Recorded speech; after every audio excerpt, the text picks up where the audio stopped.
Hi, Lore.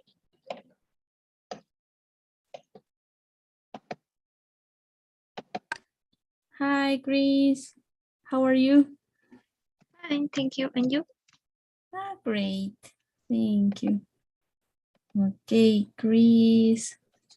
Today we have to see two grammars. Okay, 1 and 2. And give me 1 second, I will show you.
Okay, so in inseparable phrasal verbs, we will see this grammar.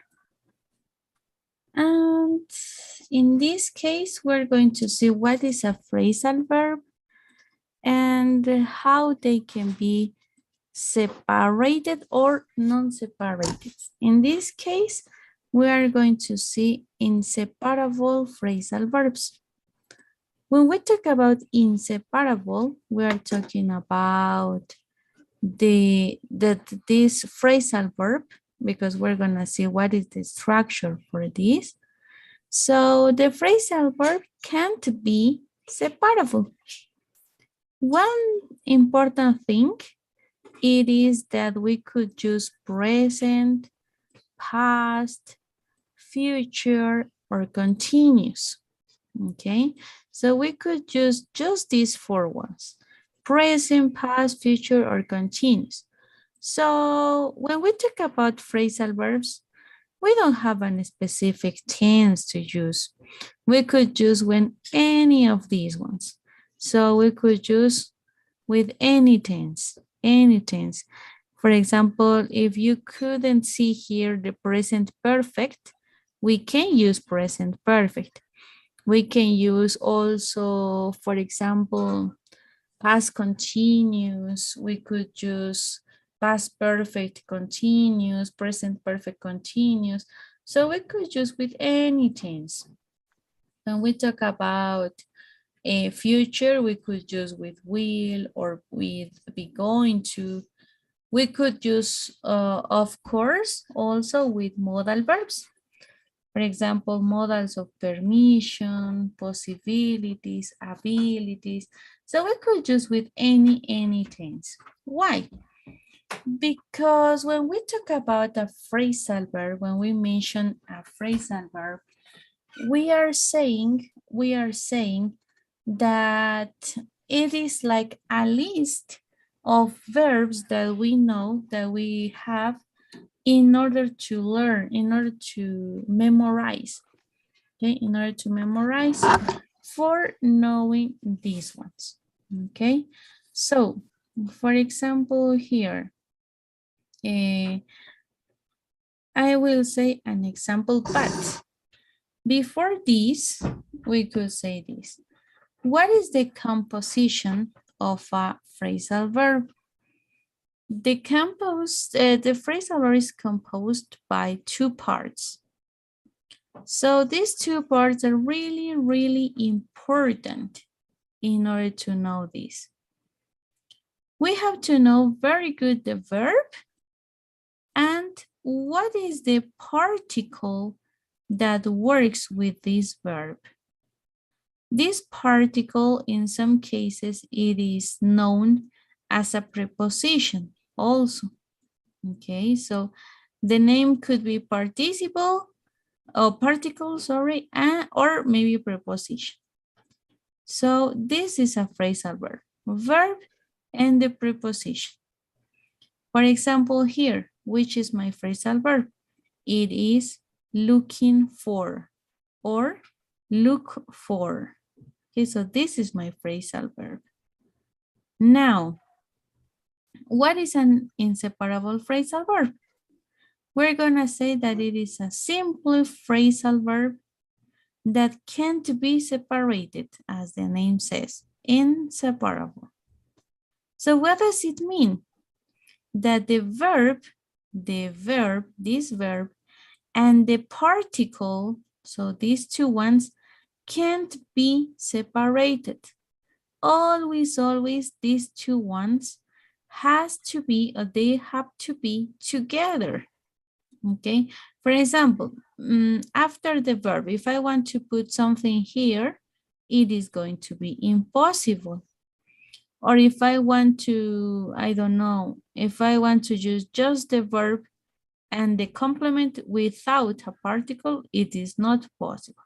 Always together. Okay, so as it says here, nothing can go between these two ones. So nothing, any word, any letter can go between these. Okay, so let's see the example that we have here. For example, I am looking for my dog. I am looking for my dog. So looking for, buscar. So these both ones are going to be a phrasal verb. Look for, buscar. And as you can realize here, we are using the present continuous. So we're using ing. So this verb can be in any tense, can be in present, it could be in past also, but always this verb could change. Present, past, participle, I don't know. But always next to this, it's going to be a particle. My particle here, it is for.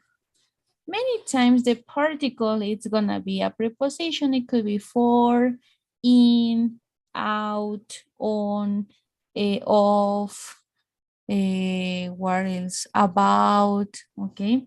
All of them could be the particle or the preposition. So here, I'm looking for my dog. Estoy looking for, buscando a mi perro. If I translate by separated these two ones, looking for, the meaning is going to be another. Yo estoy mirando por mi perro, for example, because we know that look, the meaning of look is mirar. But we can't use with look, mirar, and for, para o por. Okay, so look for, buscar. Both words are going to make just one meaning.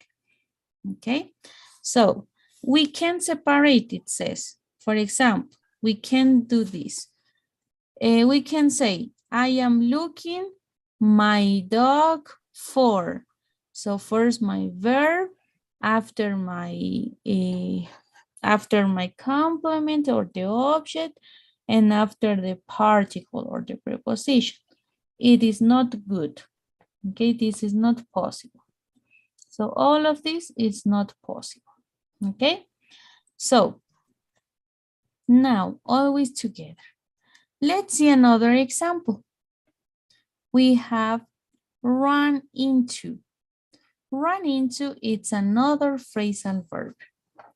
So if we translate by separated, run, and another, for example, into, we're going to say like correr dentro, for example. Okay, so we can use this.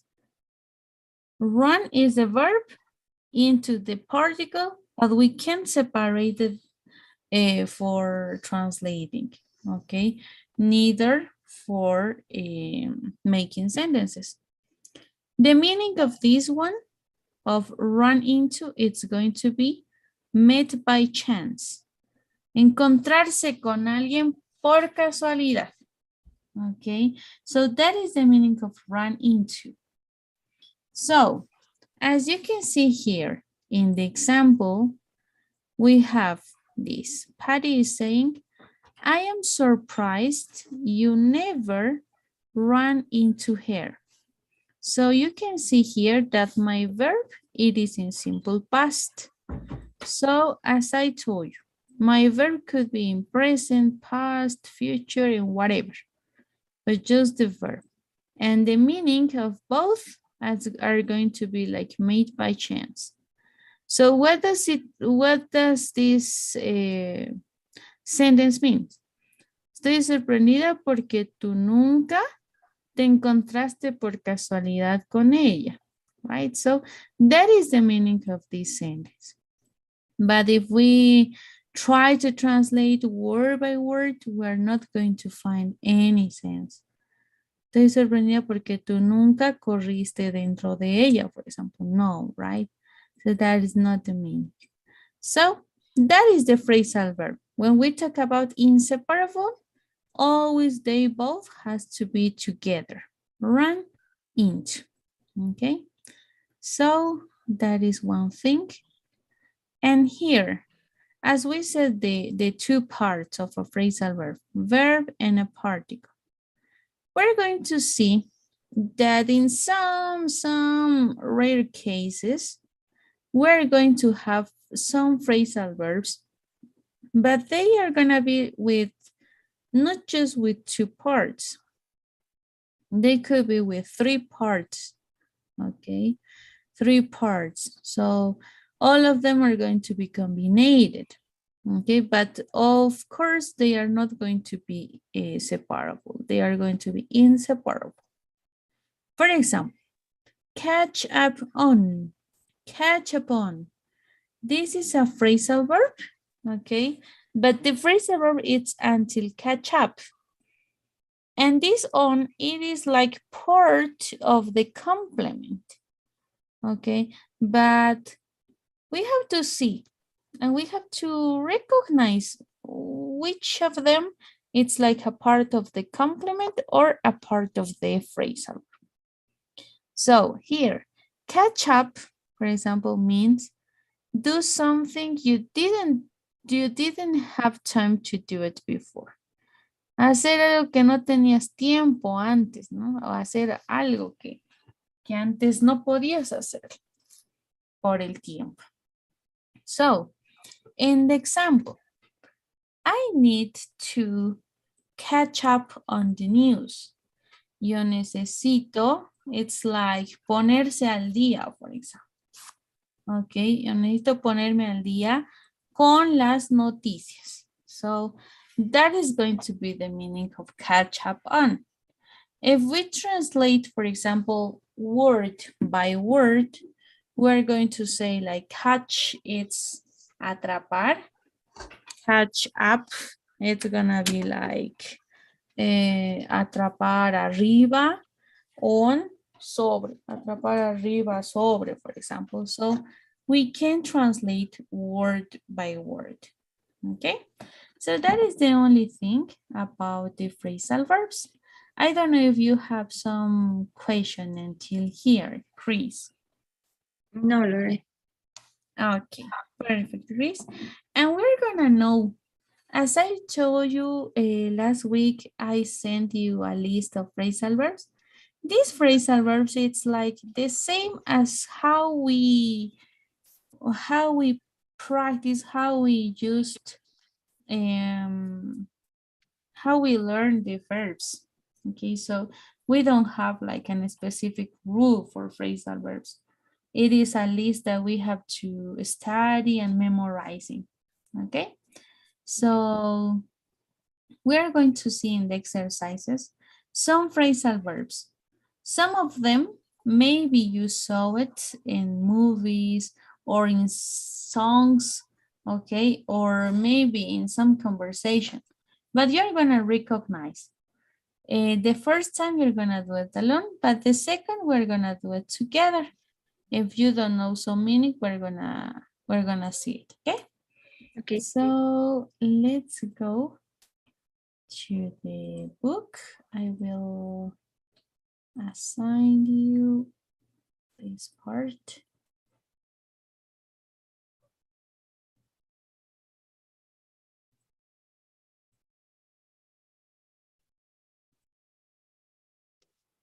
Okay, so it is assigned. Now we can, yes, these two ones. Okay, so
Okay, so the meanings in these ones.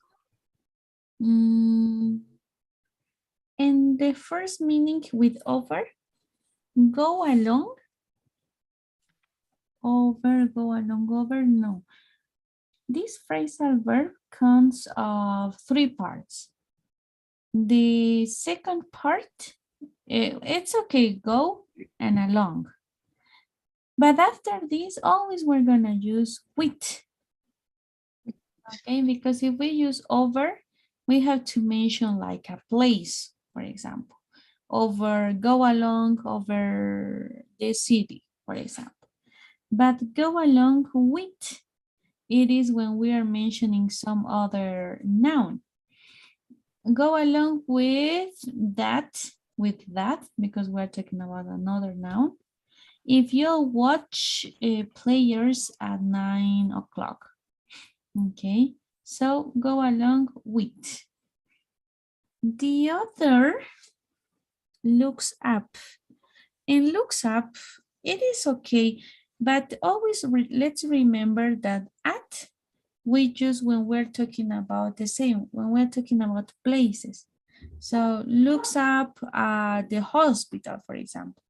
But when we talk about people, about a subject, in this case, the coach, we're going to use to the coach, al entrenador.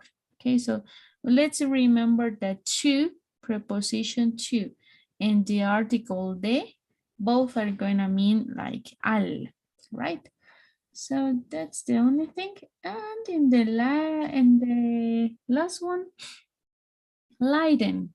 This phrasal verb, always this verb light works with up. Okay, so lighten up. Right, but the coach is too thought. She's got to lighten up a little. So lighten up means like, for example, like being relaxed. Okay, so that is lighten up.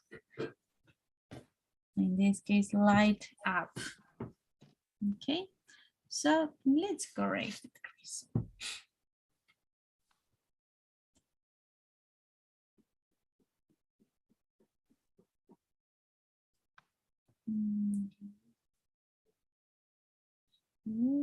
And light. Excellent. Perfect. Now it is okay. Excellent. And now this second part. It's kind of the same, but let's try to read and understand.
Excellent. Perfect.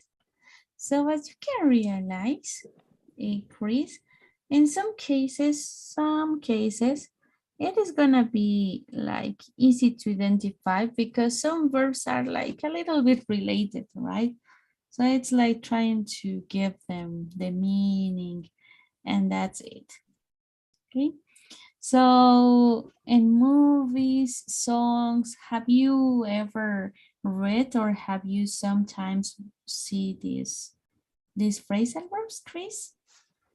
Yes, Lore. In the songs. Okay, in songs, right? Yes. Especially, for example, those like USA songs, like really American, right? Or British songs. Yeah, you could find there are a lot of phrasals. Excellent, Chris. So maybe about these phrasals, do you have some question? No, Lore. Excellent, perfect. So now we have here the gerunds and infinitives. I remember that I sent you these gerunds and infinitives, the document, and it was about, for example, that we have a list of verbs that we use in order to work with some verbs. Okay. This document, right? So in this document, we could see that we have infinitives and we have gerunds. But I remember that we saw gerunds, this part, right? All about gerunds. But when we saw gerunds, we saw that we could use these gerunds in 3 ways. One of these part, it was like as a subject, like cycling is good for your health. The second one was with prepositions, always after a preposition, for example, before going out, so ing, going out, the gerund. And this was the most important part, that we have to remember that we work with some verbs. Some verbs can work with gerunds. For example, enjoy works with gerund when we want to talk about 2 actions, right? I enjoy cooking. Enjoy is a verb. Cook is another verb. In order not to have like a crush of verbs, we're gonna use the second verb, cook, with ing, cooking. Okay, so I enjoy cooking. And when we talk about this with infinitives, okay, we have 2 ways. The first, that it was with adjectives. The new computer is really easy to use, okay? So adjective and the infinitive. And the other way, it was the same of this 3-1, that there are some verbs that can work with infinitives. For example, here, he refused to pay the bill. So refused to pay the bill. Refused is a verb that works only with infinitive, okay? Just with infinitives. For example, I can use refused paying, for example, with ing. No, because refused only works with infinitive.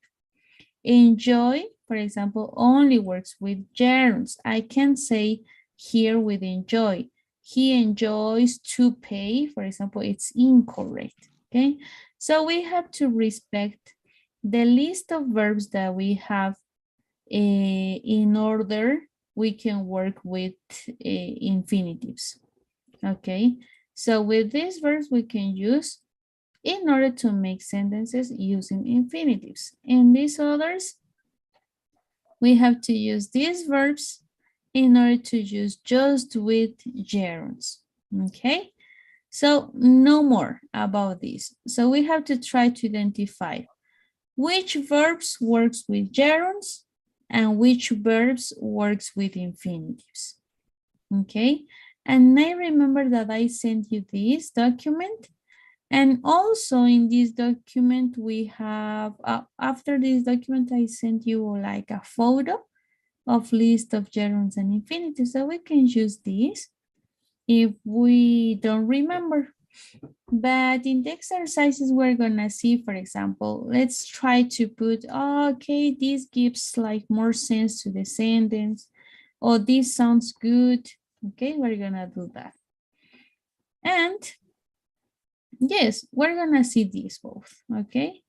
So let's try to see this first. Okay, Chris? Okay. Oh, give me a second. I think I will assign you first.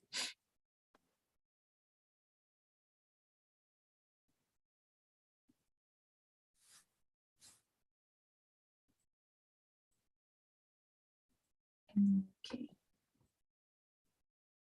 Now it's okay, you can find. Yes, the first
Okay, perfect.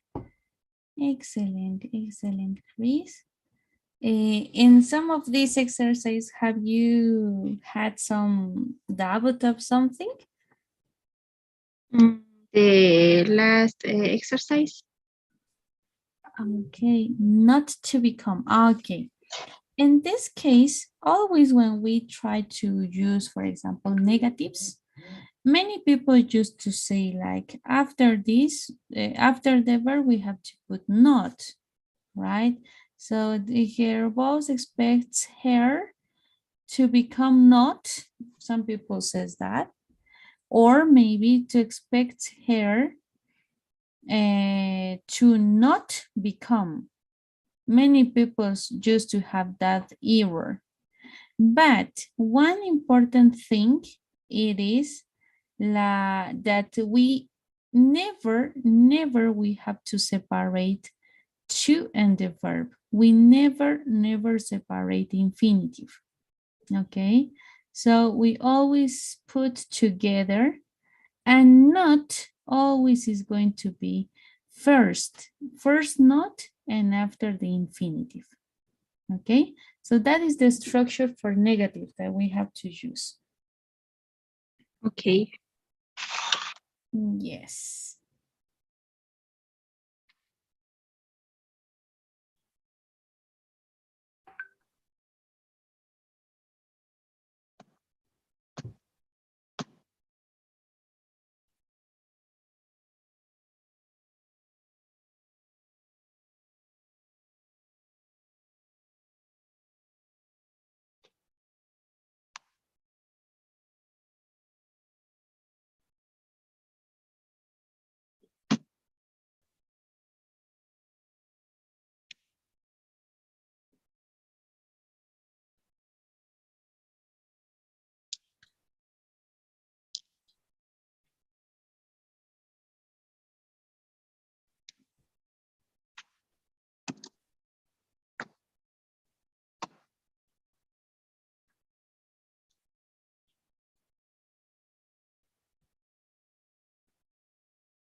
In this exercise, Chris, Mhm. if it is infinitive, don't forget the to, or if it is gerund, don't forget the ing. Okay, to add to or ing to the verb. For example, considering works with infinitive or gerund. Mm,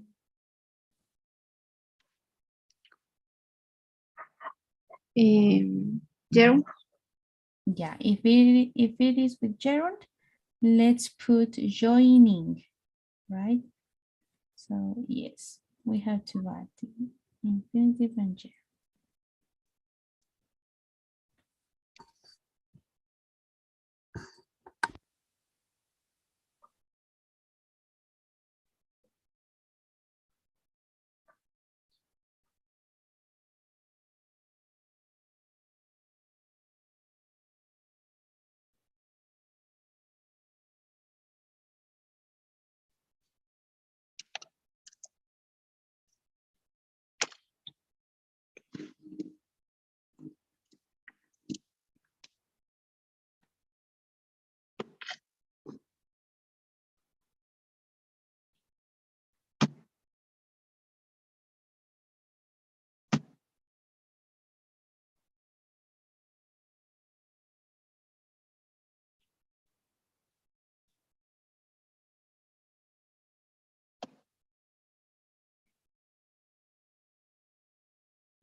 Okay, just the first one. It is because joining, the verb, it is join, right? Join. So we have to put all the verb and after the verb adding ing. So joining. Okay, because if we put like join, it is like the verb, it is just Joe, and we're putting ing. Okay, yes. Excellent. Doing.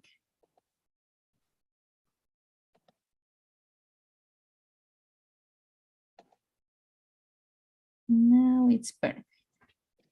Excellent, excellent, Chris. So it was perfect. Now, with this grammar, we already finished unit 2.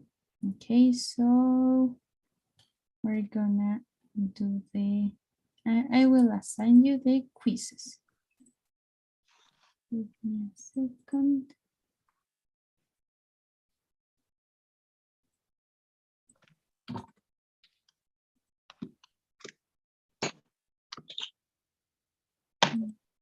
Two quizzes.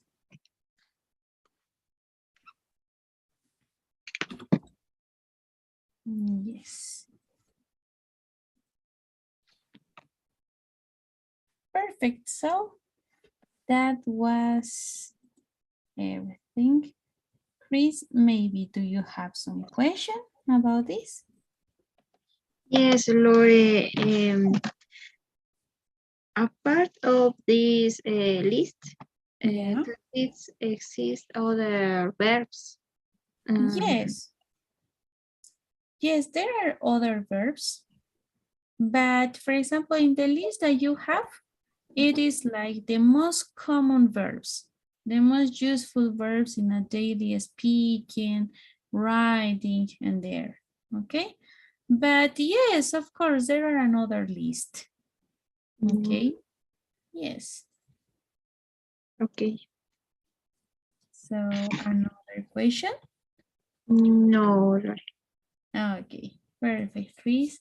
So we finished with this unit and tomorrow we're going to start unit 3, okay? Okay, Lore. So yeah, it is really fast. And tomorrow on Wednesday 3, next week 4, and we're gonna go to the next book. The next book we have new grammar, so if we understand everything of this book, it is going to be great.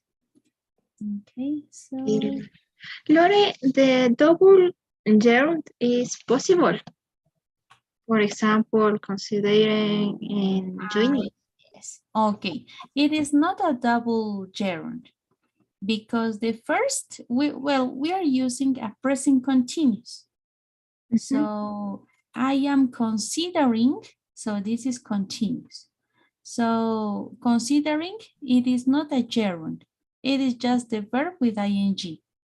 And after this, because consider works with ing, I am going to use the second joining, that is the gerund. Okay. So yes, it is possible to use with continuous and the gerund. Okay. Okay, yes.